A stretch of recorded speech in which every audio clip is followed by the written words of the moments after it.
Venezuelan gang terrorizes North Dallas neighborhood. Now, of course, we're going to be covering over the next couple weeks. We knew this was coming. Our whole community kind of saw this when there was the back and forth about Aurora, about Chicago, about all of this. Now we're continuing to see all of these stories about Venezuelans. Now, this is the scary part. This is an urgent show, and I hope people end up watching, because what we have here is a lot of verification that something massive is happening right now. And this is something that many of us have been telling our friends and family members for years and saying, hey, there's something big here, and you need to pay attention. You need to get prepped. You need to get prayed up because the United States and Europe are about to go through absolute hell. You may even be going through the same hell if you are in places like Australia or Japan or any of our allied countries. So again, the Dallas Police Department has made a shocking admission. The Venezuelan gang Tren de Aragua has moved into North Texas. The violent gang, known for its role in, of course, trafficking all sorts of not only little ones, but women, and for terrorizing its fellow Venezuelan immigrants, has established a foothold for menacing trade in the Oaks of North Dallas apartment complex located in the block of Haverwood Lane. It says, we have had gang activity in the North Dallas area linked to the TDA gang from Venezuela. Dallas Police Department spokeswoman Jennifer Pryor told DailyMail.com. The apartment complex is in District 12, which straight up sounds from a dystopian movie, represented by Cara Mendelsohn. It says the Dallas Express reached out to Mendelsohn, but she did not immediately comment. The revelation of TDA's push into Oaks of North Dallas comes after a video posted on social media appears to show the gang pummel a man senseless somewhere in Dallas. Of course, bang bangs can be heard fired into the background. Now, of course, the big subject was Aurora for the last week, and now there was last night or the night before, there was journalists saying, well, we went there and we didn't really see anything. I explained at length last night, but basically these gangs, even if they did leave, that is one thing. But even if they were there, they have a system set up, and this is how it is in every country with these kind of gangs. They have lookouts that are blocks, even miles away, that will actually look and see if the policia or the federales are coming. They do special whistles. They have walkie-talkies. They'll say, so-and-so's here. They are having, everybody watched. They have civilians. They even have kids watch out for them. You'll go to a town in, say, Mexico, and the cartels there, they know you're there before you even arrive into the city because some guy at a diner is looking out for them. This is the kind of thing that almost all of these gangs practice. It's a very simple kind of form of a lookout. So as far as this goes, when journalists go there and say, well, we didn't really see anything strange, and when the police go there and say, well, we did our due diligence and we asked around, everybody said, no, this violent gang isn't here. And everybody we talked to out in the courtyard said, no, we're not paying a gang rent. Well, come on. These are the kind of gangs, and if we see the videos, they have long rifles. They probably have snipers. They probably have ARs. They're sitting on a rooftop somewhere watching the cops knock on the doors, and these people have already been told, if you say anything, or could have been told, if you say anything, pop, after they leave, you're going to have trouble. This is something that's known. If you talk to the police in these kind of situations, you're going to get in trouble yourself. So now they are saying that it is spreading, and this is something that all of us are like not surprised by at all. And I find it really weird that now they're saying, oh, this isn't happening, all of this. But why would they want to not let the public know that this is something that's going on?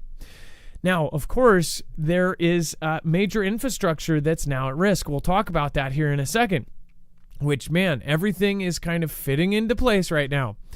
But of course, the violent gang, and in a startling and surprising admission, the Dallas Police Department confirmed that TDA is in North Texas committing crimes. The notorious South American mob, best known for trafficking girls and women, are exploiting their fellow Venezuelans across the U.S.-Mexico border in recent years. And of course, the Daily Mail was the first to report. Now, so then they go in to talk about Aurora. We've already gone all over that. But we're going to talk about the oil fields. They say that these guys are getting into places and oil fields. We're talking about infrastructure. We're talking about our resources here. We'll talk about that here in just a second. This is a show you do not want to miss. Make sure to share it out.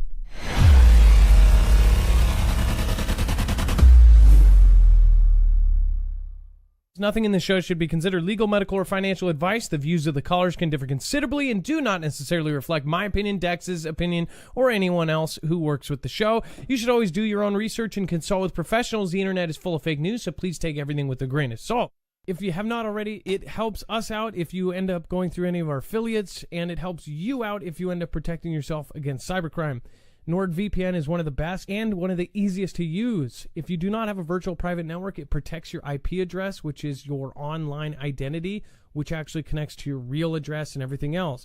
It also connects to you. If you know anything about how they are data logging and basically getting your profiles down, you can prevent that by having a VPN. Nord is, again, one of the easiest. Download it. It's like an on switch and off switch. All you have to do. Go to marfooglenews.com/VPN. Not only will you get a giant discount on this, but you will also be helping us. I appreciate your support, and I appreciate everyone that goes through any of our affiliates.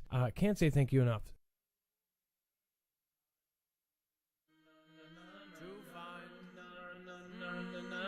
People are desperate, you can see. It's time to find a L-O-V-E. Time to find. All right. So we're going to go over to the map here, and we're going to actually go over to Texas here in just a second. So right in the center of America, we've got oil fields, and this is apparently what is at risk. Before we do that, let's bring in my co-host / internet brother, Dex James. What is going on, and how are you doing today? Well, hello, Adam, and hello, Foogle fam. I am doing just fine. So, Dex, let's talk about the oil field, this whole debacle right now in Texas. So this is getting even crazier. So, at one hand, it was Dallas. Now it's also, they're talking oil fields. And apparently there was a letter that went out from a oil company to their employees, giving them warning about this and saying that they have seen crimes associated with these groups, including theft of oil, diesel fuel, copper wire, catalyst elements like catalytic converters, I'm assuming, as well as other things. The incidents have included 2 assaults by water haulers who were attempting to steal oil from the WTX oil field sites.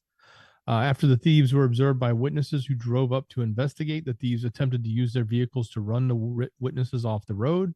In another incident, a thief acting as a spotter and following a water hauler who also had stolen oil, also attempted to run a witness off the road. So there have been numerous reports of second vehicles acting as spotters for these water haulers that are trying to come in and steal oil.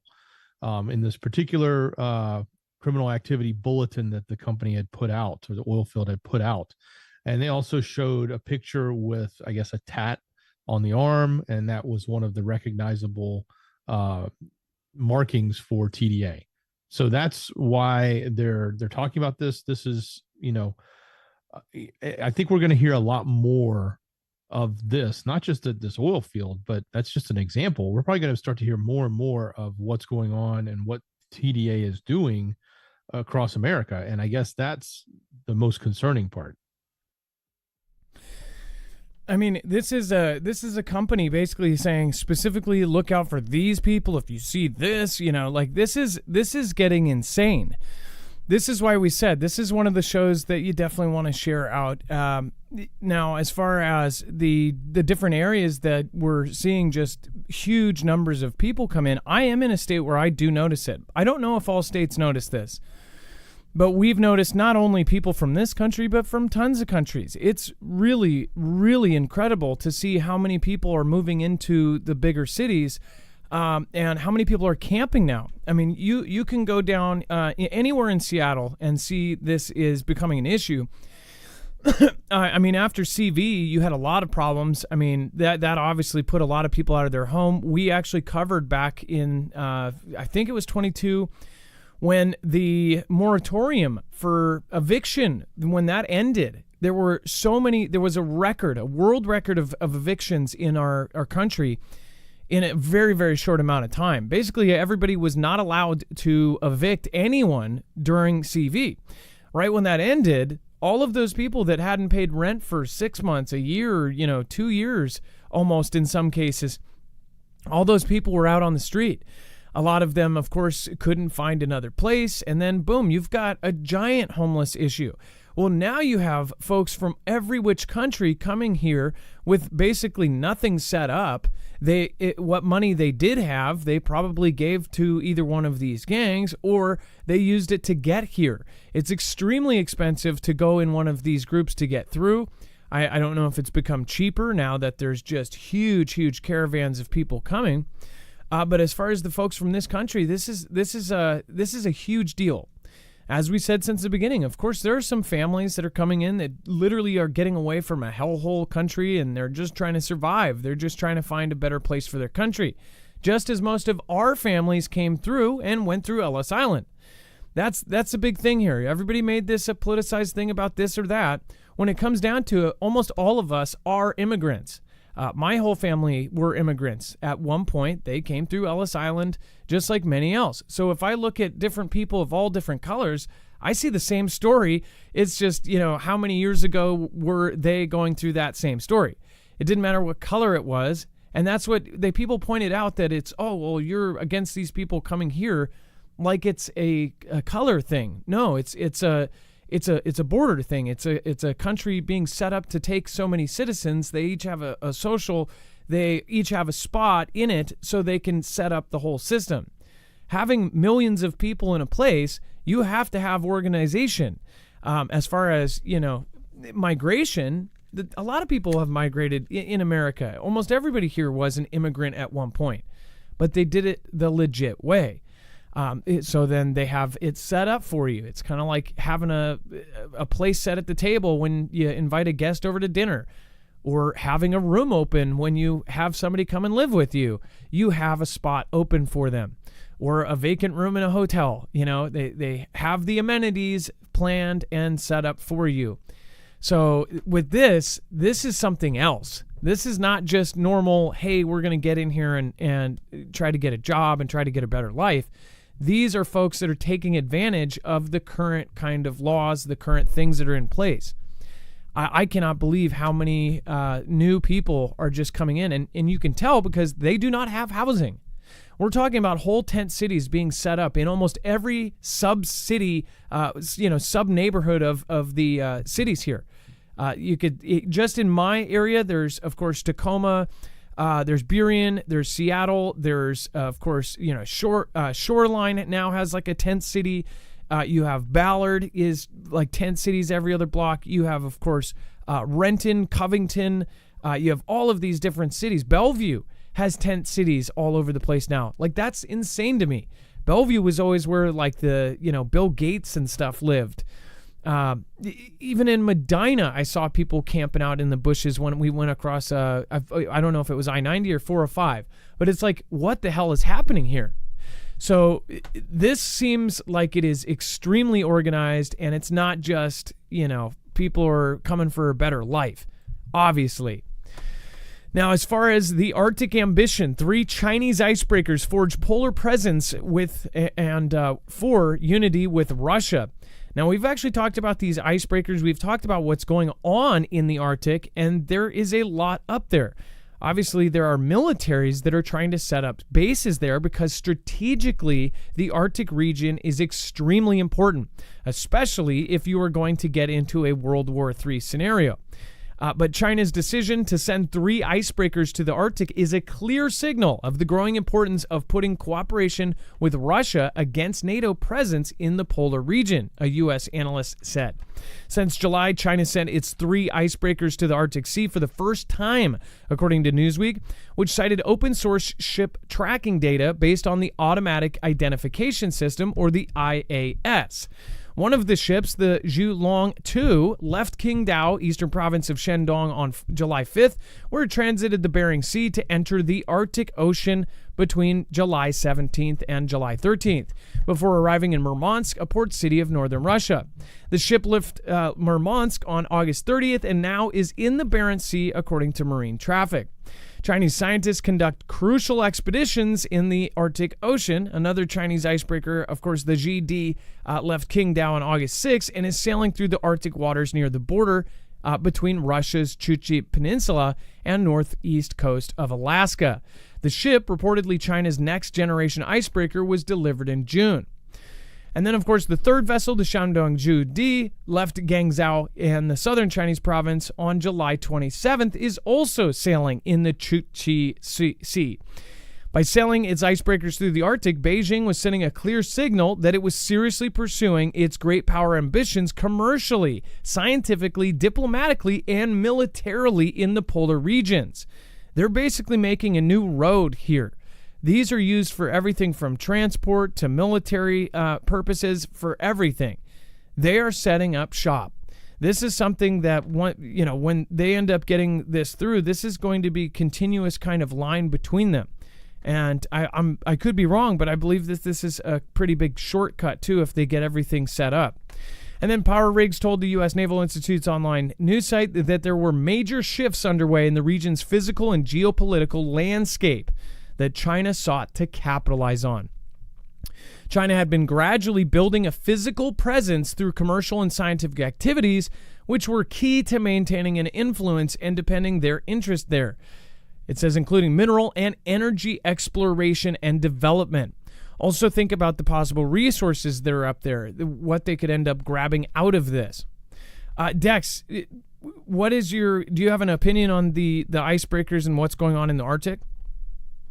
Well, certainly from a commercial standpoint, there's a huge opportunity as the ice has sort of receded or melted more, and creating open passageways, or the ability to have more passageways across the top end of Russia and around to Asia. So that's a huge opportunity. But there has always been a significance from a military standpoint in controlling or having a presence in the poles.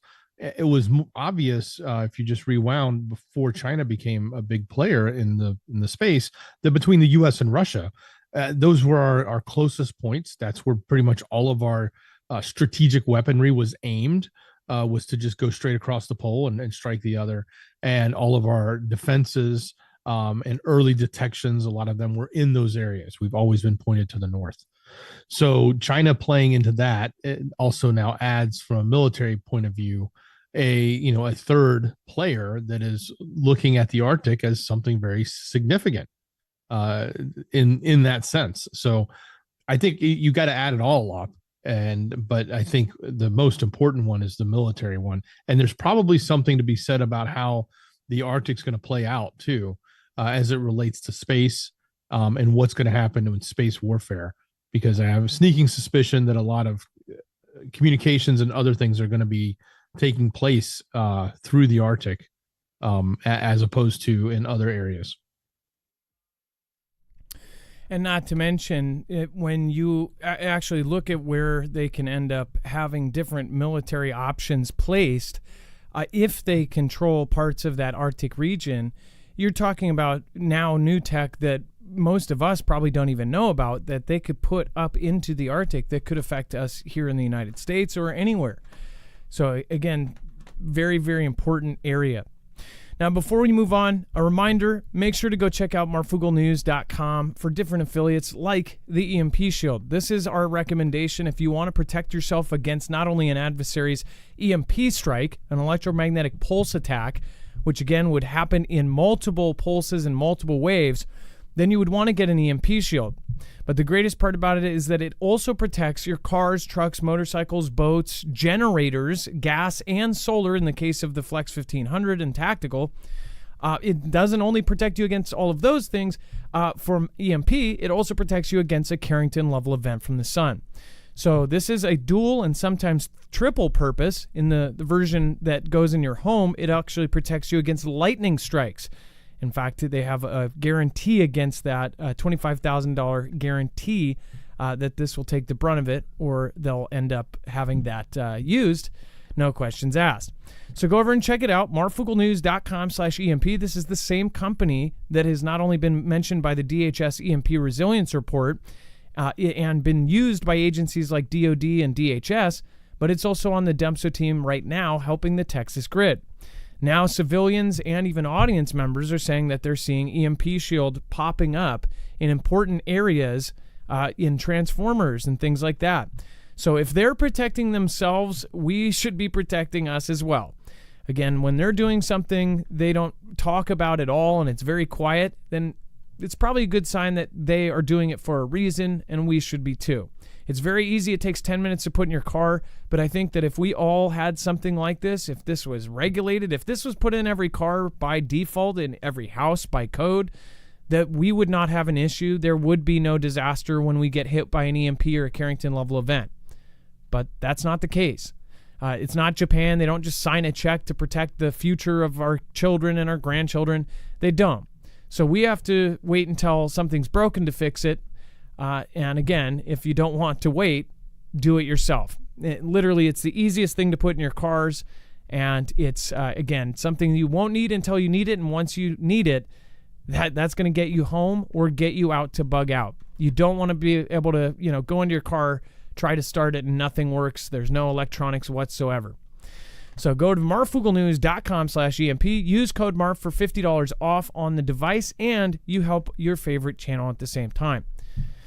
Make sure as well, go check out the Energy Tactical. If you already have that, you can also go get an EMP shield for it. All right. And then popular conservatives got tricked into a $10 million Russian influence campaign. Now, we talked about this yesterday. There's more details coming out. And, of course, we talked about how Tim Pool put out his public statement and basically said, well, if this is true, we totally got tricked into it. Dex, do you want to cover what they're kind of saying now and the update on this? Yeah, so there's a lot. But look, here's, I guess, some of the gist of it. Of course, the DOJ did pick on the two RT and two of its employees, Korstiantin or Kostya, Kalaskanov, and Lena, as they knew her. And they worked to funnel the money to TrendNet as part of a series of covert projects aimed at shaping narratives within the Western audience. So those are the two people that are being targeted directly by the DOJ. The indictment specifically noted, so this was coming out, that's very clear, specifically noted that influencers, including Tim Pool, Benny Johnson, Dave Rubin, and Lauren Southern, had no idea they were taking Russian money. So to that extent, at least the indictment itself says that they knew they were being deceived. They didn't know they were being deceived, but the indictment knows that those people were being deceived. They were told by Lauren Chen, who allegedly knew the true source of the funds, that the money was from a wealthy private investor named Edward Grigorian. And only one of those influencers actually asked, who is that person and do you have a profile on them? While the others just said no problem and signed their contract. The one that did ask for a profile, they were given a fake profile. You could see a sort of a dossier picture of him of this fake person in a jet. There, it's in the article, and that was good enough for them to sign, and it was apparently sufficient for Tim Pool and Benny Johnson both signed the contracts, which paid Pool like $100,000 plus per podcast, and Johnson $400,000 a month, plus $100,000 signing bonus for 4 weekly videos.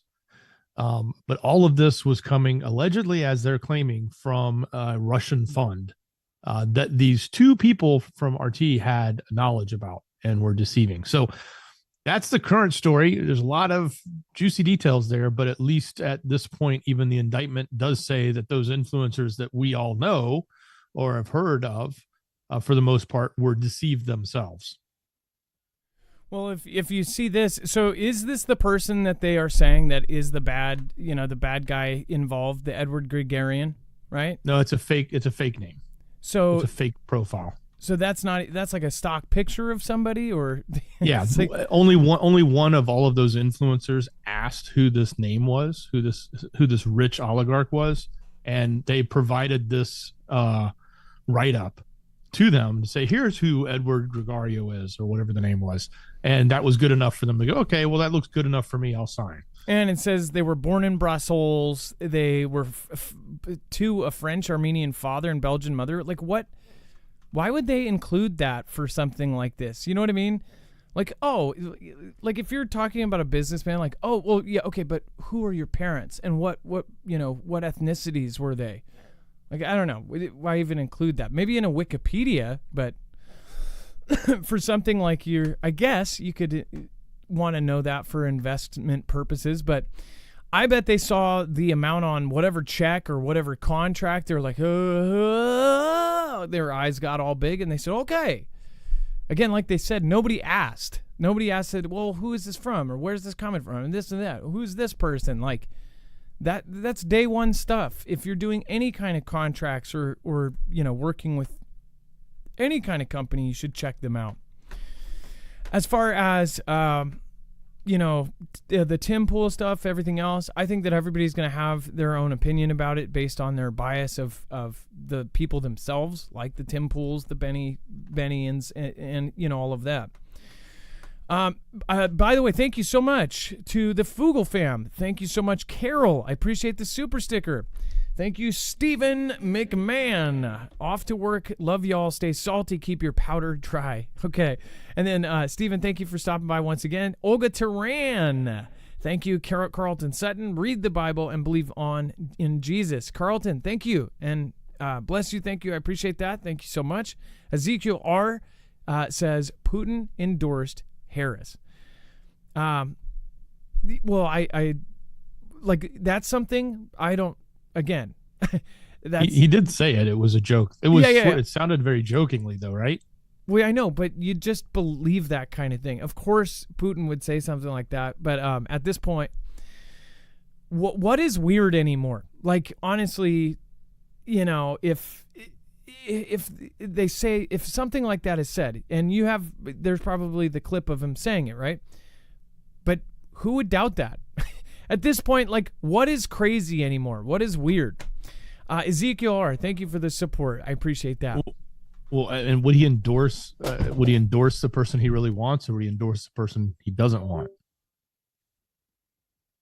Yeah, because whatever he says, people are going to go, well, Putin wants this person, so I guess he's using strategy, reverse psychology there. And then 76-year-old Porterman arrested for smuggling aircraft parts into Iran. The USAO says a 76-year-old Montgomery County man faces federal charges alleging he's been smuggling aircraft parts to Iran for nearly 4 years. The feds say that Gholam Reza Gudarzi, a.k.a. Ron Gudarzi, smuggled parts and components used in production of unmanned aerial vehicles and manned aircraft from U.S. to Iran, a hostile country. What's another thing that says too? It's like, that these UAVs that are being used all over in our adversarial countries, and half of the stuff that is being used in any of these conflicts. And we've covered this. Dex, do you remember how there was I think it was the missile in Poland? There's been all of these times where you see a Russian-made thing or a Chinese-made drone or this or that, and you find American parts in it. Or you find the Russian thing has Chinese parts in it or this or that. It's like all of these companies that are working globally together, you're seeing that the most dangerous kind of weapons have the Chinese parts in it or American parts in it. And it's like, if you would think that if these parts, very specialized parts that have to be manufactured in a lot of cases for the weapons here, how do they always end up in the bad guys' hands? Dex, remember we also covered there was thousands of weapons found that were straight up military weapons that were supposed to still be in the military's hands that ended up like, what was it, Mexico? It was somewhere where they weren't supposed to be. Do you know what I mean? Stuff happened.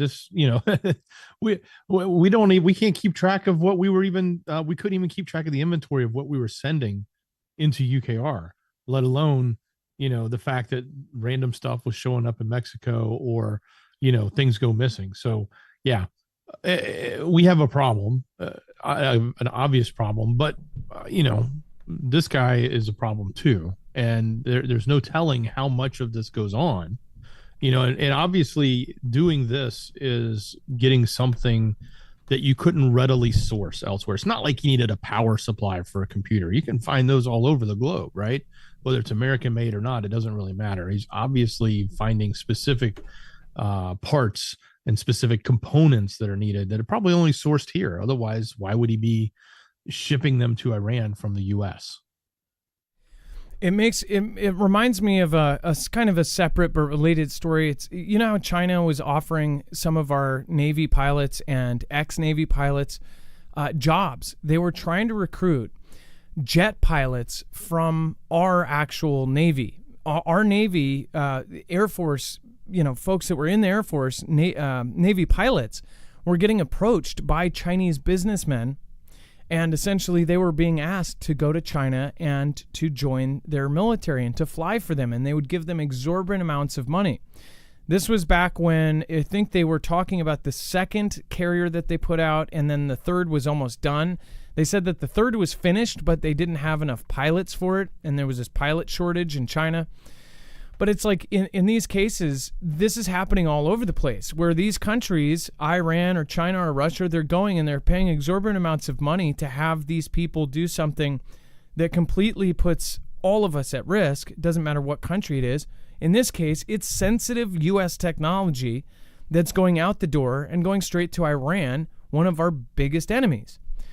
Iran, the same Iran that, they just said a couple years ago, T-Man said that they had a plan to attack the U.S. that made 2001 event look like chicken feed. That's why they ended up taking out Soleimani. Which, again, I don't think they, scrubbed that plan and said, you know what, we're not going to do that anymore. What is that plan? Well, now they're warning us about nationwide events across the country. I think that there's many more people in on what's about to happen than we think. And then T-Man, former president, just spoke about him, will adopt Elon Musk's proposal for Government Efficiency Commission to conduct complete financial audit on the federal government. What do you want to bet that they are going to do absolutely everything to make sure that this does not happen? If they are even smelling that they will do this, this is going to be a crazy, crazy pick the prez day. And who knows, what we just saw in Venezuela, I could totally see something like that happening here. Former President T-Man, of course, plans to adopt Elon Musk's proposed new commission, the Department of Government Efficiency, abbreviated as DOGE. I'm not even kidding, according to the Wall Street Journal. And Dex, isn't it hilarious that it's abbreviated as Doge? Was that his secret thing so he could get Doge to go up for a day? Yeah, I mean it's no different than the fact that all the Tesla cars are Model S, X, and Y, and he always likes to play on words like that. So, but yes, Doge, as in the Dogecoin, Department of Government Efficiency. So. And hey, Adam, I've also, after this, let's grab an article I put in up next. All right. Is this from Foogle Fam? Yeah, this came from Foogle Fam. No one here yet. And I'd send it to us on X. All right. And thank you. No one here yet. Again, just want to also shout no one here out yet, too. You've actually given us so while we're live, if you ever have a story or a breaking story you want us to cover, you can also email Adam at marfooglenews.com, and you can actually cover this as the actual subject. Then I will be able to see it, and I will try to respond to you by 7 a.m. on weekdays. But if you make sure to cover this in the actual subject, because it makes it a whole lot easier for me to find. All right, so thank you, no one here yet, and also thank you for the many stories you've brought us while we're live. Anthrax outbreak in Wyoming sparks health warning. Here's what to know. Okay, crazy. So this is saying an outbreak of anthrax, a deadly bacterial disease feared as a potential bioweapon among cattle and wildlife in Wyoming, has taken the lives of dozens of animals and health officials are urging people to take care as experts investigate what marks the first outbreak of its kind in the state in decades. So what? I thought anthrax was something made, and I guess that's just my ignorance of what anthrax actually is. Dex, they're saying that they also found it in nearby cattle. What the heck is it? I think it's some moose. They've had moose and cattle. They've confirmed it there, and I guess they're concerned of what's going to happen. This is the first time since 1956 that they've seen this. It's a bacteria. It's a bacterial disease, a deadly bacterial disease. It's the first time they've seen it since 1956 in animals. So, and this is turning out to be a larger outbreak, so to speak. And I guess the real question is it going to spread? In addition to the other animals, but what effect might it have to the people around that area as well? Human cases are rare, Wyoming's Game and Fish Department said, but precautions are warranted in light of the outbreak. So need to be aware of this one for sure. Yeah, especially anything around meat, but everything with cattle. It's like we're constantly having some sort of crazy event that is... I see what you guys mean. We are a little bit low, aren't we? Hold on. All right. I hope that makes it better. People were saying we were quiet last show, and I actually do see that on my end it is a bit quiet. So let me see if... All right. Let me know. And I know it's listenable, but you have to turn your phone up way loud. Go ahead. And no one here yet said it's also, consider this, it's almost hunting season. So that's going to be coming up soon. So if this is spreading, that could be another problem. Okay, let's go over the chat for a second. Let's say hello. Let's do a quick roll call. Do you guys think it's odd that all of these events keep happening to our livestock? Given that the investors into the farmland, we all know kind of who these people are, and these same investors are not investing into farms.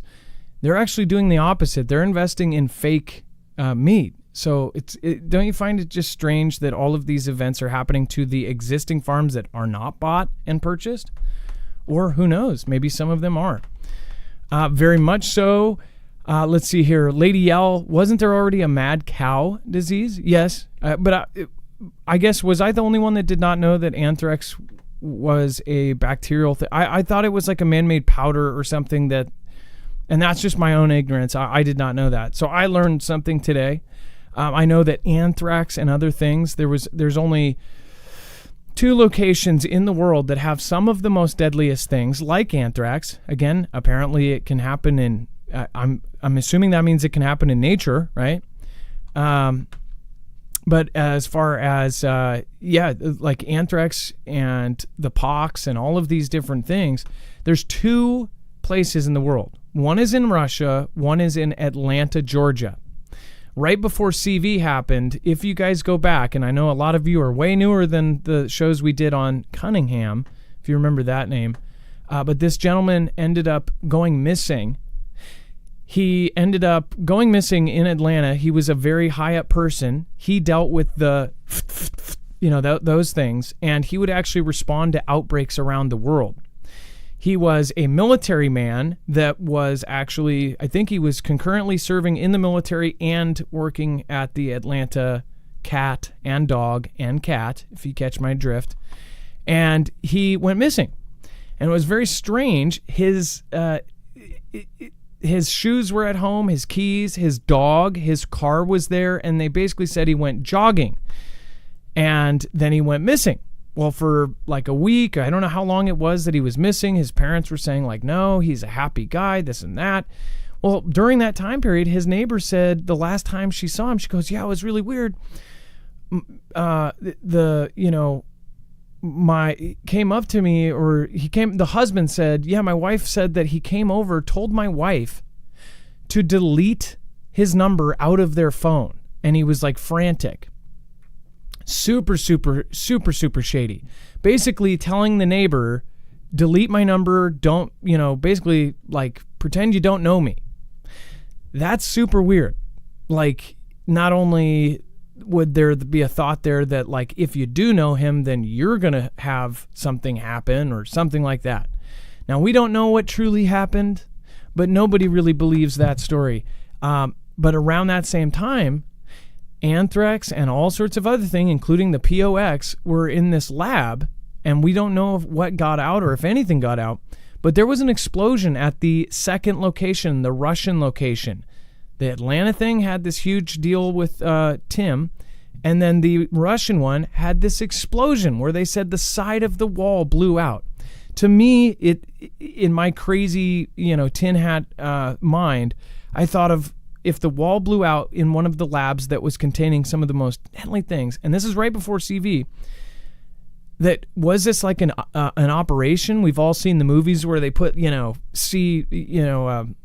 plastic explosives or something and blow out the wall, go in and take something. But it was just such a weird story. And how did it blow up? All of that.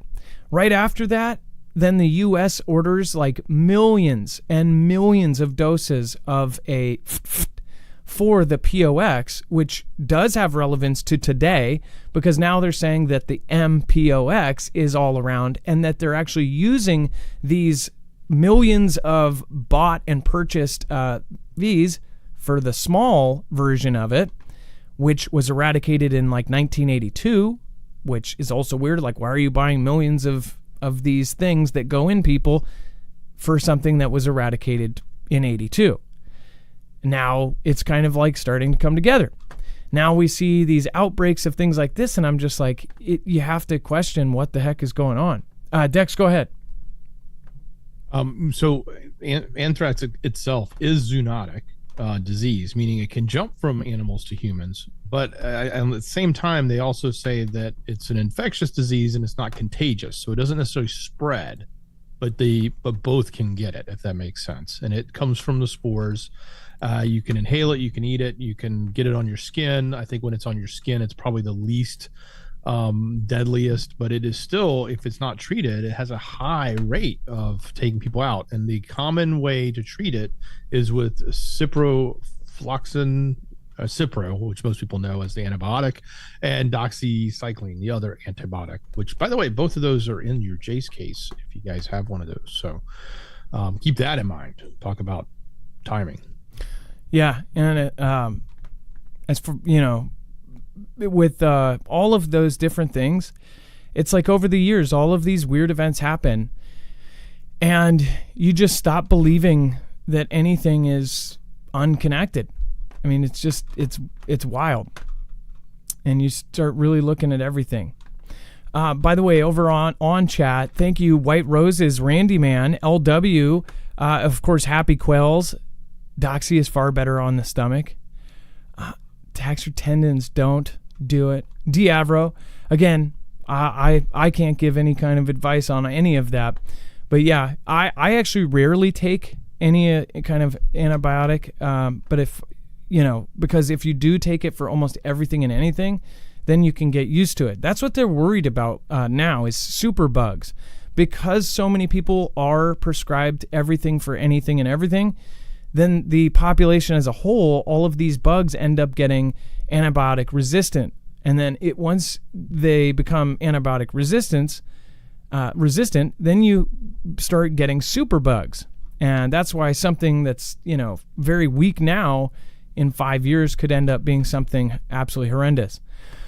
And then, 5.7. So something is spreading. Dallas and Texas, what is actually spreading is the reports of the Venezuelan gang, TDA. Now they're saying that they are getting involved with some of our infrastructure, like oil fields. Texas oil fields are now reporting that this is happening, sending out private memos, allegedly, and this was in a memo that was placed on X, and that was from TikTok. Now that memo shows that they are actually pointing out the members and even their tattoos to the employees, saying that they are taking all sorts of resources. They're trying to steal oil. They're having spotters. They're trying to grab trucks. They're trying to do all sorts of stuff. You got to watch the replay. You got to share out today's show. Briar Patch, Derek Law. Of course, we've got Carol, Sean C., power issues inbound. Sean C., I think that everybody should have at least a gas power generator. If you can't get something like, an energy, then get yourself, of course, a gas powered. All right. And then T-Man, let's see, we got that. Wait, what? Prosecutors urge Hunter JB's son, Judge, to reject a plea deal. Dex, do you want to go over what they're saying and why they're saying he should reject it? Yeah, this is kind of crazy. So the headline earlier today was that he had taken this plea deal and he was going to take a deal and say he was guilty on I think it's tax evasion or something, or not failing to pay taxes or something like that on one of his deals over so many years. But then, and usually when you put a deal together like that, you don't just take a deal because the deal has to be offered. It's usually offered by the prosecutor. Well, now all of a sudden the prosecutor is coming in and saying, no, we want him to reject that because we think that he's only doing a stunt like this as sort of a bait and switch. They called it an Alford plea. And they're calling it sort of a bait and switch because they think he would only do something like this if he knew he had somebody that was going to commute or pardon his sentence. Well, that would be very likely. I think most people think that's going to happen anyway. So now they're scrambling at the last minute saying, no, we can't actually do that deal. We need the judge to deny it or not allow it because of what's going on. They want to actually take them all the way to trial and prosecute them as opposed to letting it not go to trial and have their day in court. He could still get, I guess, pardoned at the end of the whole thing. But I think this is something that I don't know how they screwed it up, but it sounds like, at least that's what it seems like to me. I don't know the whole intricacies of the legal system with the DOJ there, but they started with a deal and all of a sudden they're scrambling to undo it. So there's probably something on the back end. Probably somebody got a knock on their door and be like, hey, would you like to come out, to lunch in my private jet? And they probably had caviar and they said, hey, here's the keys to your new Ferrari. We would like you to change some things here. And I say that in both ways. I think that there are so many different things happening right now that they can just twist up any kind of event with it's really a matter of money. All of these politicians, all of these courts, all of these things. One thing I think is if you're in a position like that, in any kind of position like that, that they should literally pay attention to the fact that, if this person makes $200,000 a year, how do they all of a sudden have $50 million? How do they have $100 million? Like, I don't understand some of that. How they can tell if you shorted, taxes by $6, but certain people can get away with just craziness. Especially some of the higher up politicians in our gov. And then before we move on, make sure to go over and, of course, check out Harvest Right. If you haven't, we haven't actually talked about these in a while, but right now is a really great time to get into them because obviously there is the fall sale. You can get $300 off on a lot of the pro models. Again, go over to marfooglenews.com/freeze. If you don't know about freeze drying your own food, it is the best way to preserve food. You can have food last up to 25 years, and it's extremely easy to do, especially with Harvest Right machines. Now, this is very deceiving as far as size. These things are awesome. Now, they have different sizes as however many trays you can put in them, but all of these machines are incredible. They all include an industrial pump with the deal, free shipping, all sorts of awesome kind of goodies in there with that sale. So make sure to go check it out, marfooglenews.com/freeze. All you have to do is use that link and you will get that discount. As far as freeze-dried food, you can actually seal and do everything in your own Mylar bags. You can then take and have a custom diet. You can freeze dry what you want. If you have a garden, you can actually preserve all of your fruits and veggies instead of throwing them out. A lot of people, they'll have a huge garden. They'll end up throwing out half their stuff because it ends up going bad. Instead, you could either preserve it, you could, go dehydration route, but when you preserve it through freeze drying, it keeps in almost all of the flavor, and all you have to do is basically add water back in or cook in water, and you have most of the life back in the food. but this could also be 20 years later, which is awesome. Not to mention, if you have allergies or things like that, you can freeze dry your custom thing. The best part about freeze drying is how much cheaper it is compared to buying it prepackaged. When you're buying it prepackaged, you're paying for the service, the labor, the machines that they're putting it in, the packaging, the pretty packaging they put it in, everything else. So again, you can do this. They say, what is it, Dex? Like a third or even a 25% of what you would pay for a prepackaged deal. Yeah, it's an investment up front, but it easily pays for itself right away. By the way, Schaefer Girl says, I got not free. I got fresh peaches in my harvest right at the moment. Get one, super easy to use. That is awesome. And then again, with the freeze drying route, not only is it cheaper, but as far as being able to do that on your own, it's going to be cheaper in a big picture for big families. If you have 3 or 4 people, if you are going and buying even a single meal from Walmart, you'll understand they'll have like a Mountain House thing for $15 or something. They're marking up almost everything. As far as if you have to have 3 months of food for 4 people, that's going to be a huge, huge amount of money. If you need 6 months or a year, it's astronomical. So again, something like this, if you have multiple people in your family and you're trying to come up with 3 months, 6 months, a year of food, then that investment pays for itself in a week. Dex, go ahead.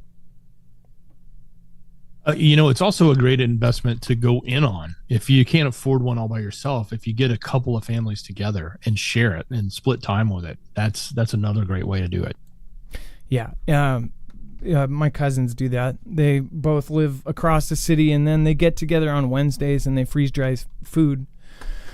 And then my friend Brandon, he's got a cool machine. His is, I don't even know where he got his, but he's had it for years. It's a different thing, but it's they don't make it anymore. It's a very fast and easy thing to do when you get the right machine. And then US F-35s make historic highway landing in Russia's hood. Now, Dex, this has bothered me since I saw this. Did they mess that up? It was supposed to be landing in Russia's hood, right? When they say the hood, they mean the neighborhood. Finland is right next door, so it's in the neighborhood, right? But isn't that how if they're saying I would read it? US F-35s make historic highway landing is Russia's hood. That. Oh yeah, the typo there. I'm sorry. Do you see what I'm saying? Be in. I pointed. It should be in, wouldn't it? Yes, and I pointed this out yesterday. This is Eurasian Times. This is a big media. I swear that most of these things are taking the story and then they're putting it into AI and they're not checking it.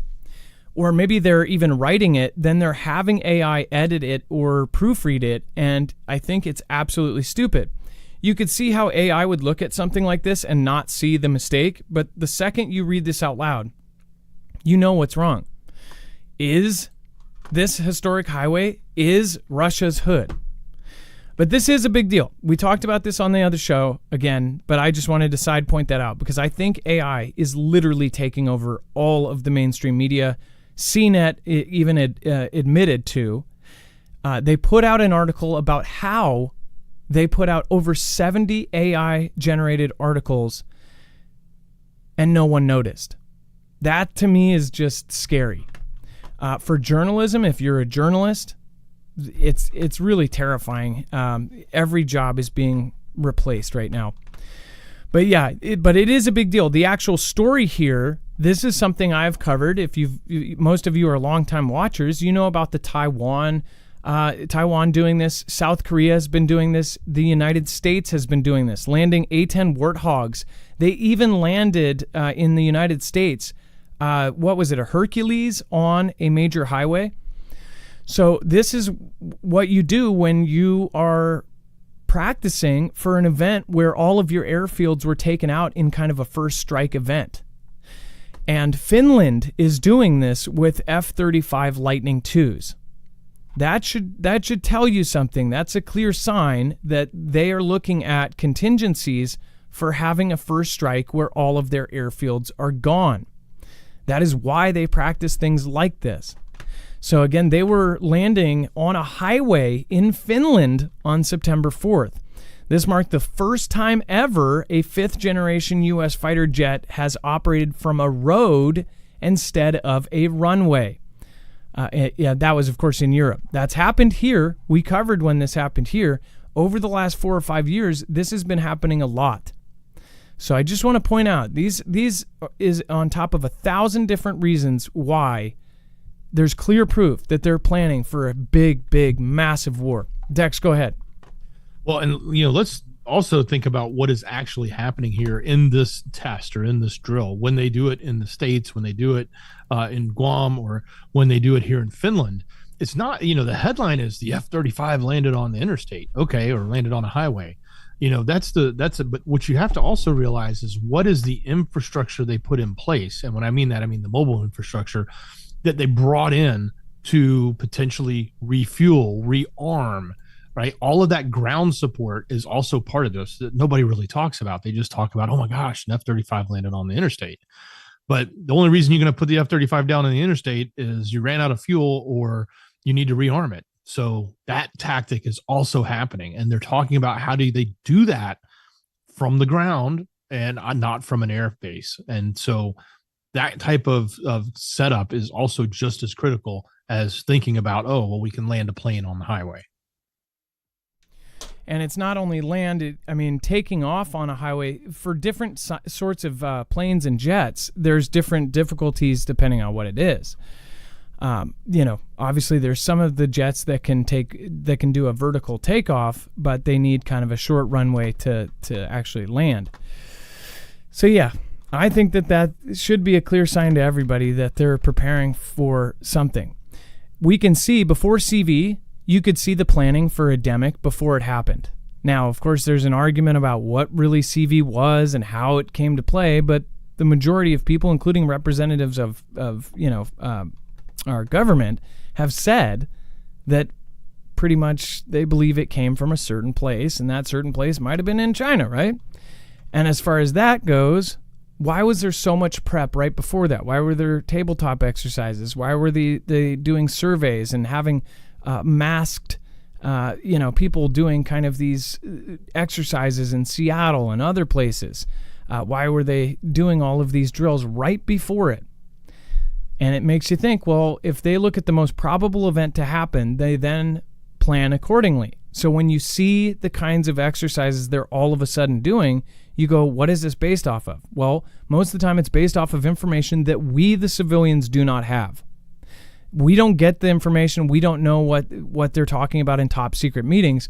But what we can see is what they're doing in public as far as exercising for this typical event. Dex, go ahead.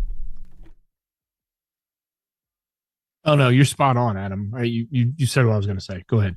I get you. So, by the way, thank you, everybody over on DLive. I appreciate all of you guys. Let's see here. Skyhouse Kimbria. And thank you, Ezekiel. Once again, thank you for your support. Appreciate that. Thank you, Carlton Sutton, Olga Turan, Stephen McMahon. Thank you for the super earlier. I hope you're having a fun time at work. Carol and Craig Alicious. Just a few names I wanted to throw out there to thank. Neil Nelson, Danish Girl. Thank you so much again last week. Kishara Ninki. Of course, Jared West. Fluffy. Thank you. Dawn White, Colby Wilson, Ilea, and, of course, all of the rest of the mods that are, of course, every single show, helping the community, pointing people the right direction, of course, creating awesome content themselves. You have to go check out some of the mods over at marfooglenews.com/friends. Again, you have everybody over there from Bones to Wages and everybody in between, like Trinity, Ilea, of course, Rip Curl Readiness, Jammer, and, of course, CJ Blaze, Chance. Everybody's over there. And I can't forget Lisa R. Hall, our longest running mod. Insert inside joke that nobody will get ever. All right. And Dex, thank you for your service tonight. I appreciate you. Much love. Great job, brother. And as well, we didn't talk about it today, but a side note, I really would recommend that people go over and look at Energy if you haven't already. Energy, of course, does the solar generators. Right now, they're they're heading into a whole season. I would highly recommend going and checking them out over on our website, marfooglenews.com/energy. That's not, this is like not even an official, plug or anything. I really do hope that people go and look at those, especially given the timing of everything right now. So, guys, thank you for tonight. I appreciate you. Thank you, Bill Fortenberry. Thank you, Mimi Carstel. Thank you, everybody over in chat. Thank you, Briar Patch. Thank you, Occam's Razor, Professor. Thank you, Space Age, Tracy Q, and everybody that made it. All right. Love you guys, and have a wonderful night. Thank you so much, Dex. Appreciate you. Much love. Great job, brother. You guys be safe, be prepared, and Marf out. Be here tomorrow. Now it's time for the shoutro. It's not an outro. It's not a shoutro. Wait. It's not an outro. It's not a... Wait. It's not a shout out. It's not a... Wait, it is a shout out, kind of. It's not a shout out. It's not an outro. It's a shoutro.